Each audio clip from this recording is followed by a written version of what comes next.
In this video, we're going to take a quick look at one of the help documents. We are on the objectiveed.com website under the First Step Help.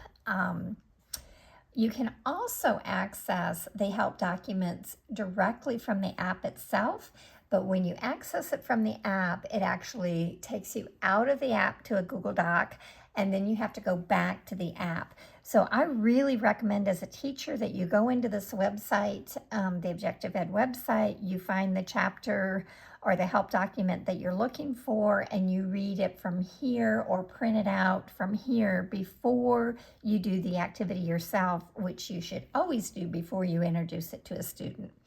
So again, I'm on the First Steps help page, and I'm going to go down to chapter 4, and we're going to look at one finger swipe right. So the first thing it does is it tells you what the action is. A swipe right moves to the next item. A swipe left moves to the previous item. It tells you why this gesture is important. It tells you the prerequisite activities or lessons that you should do with the student before you teach the swipe. It gives you the warm-up activities. Again, you go back to that warm-up page that we just looked at. It gives you suggestions on how the hand should be before you make the gesture or how to do that gesture successfully. It gives you some modifications in case the student physically can't make that gesture in the ideal way.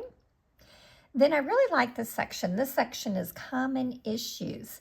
So one common issue with the right swipe or the left swipe is the gesture is interpreted as a tap. And the cause is hesitating or holding the finger on the screen before moving or swiping to the right. Hesitating will be interpreted as a tap, not a swipe. And then it gives you the fix. The finger should be in constant motion. So it keeps on going. It goes through the common things that students, especially young students, come across when they're trying to learn these different gestures or concepts. And then under the lesson section, this is important, especially if you are visually impaired yourself as the teacher and you want to know what the screen layout is. So it talks about the lesson. It gives the goal of the lesson. It tells you the screen layout. So on the one finger swipe left and right, the screen layout is a rabbit on the left side, halfway down the screen.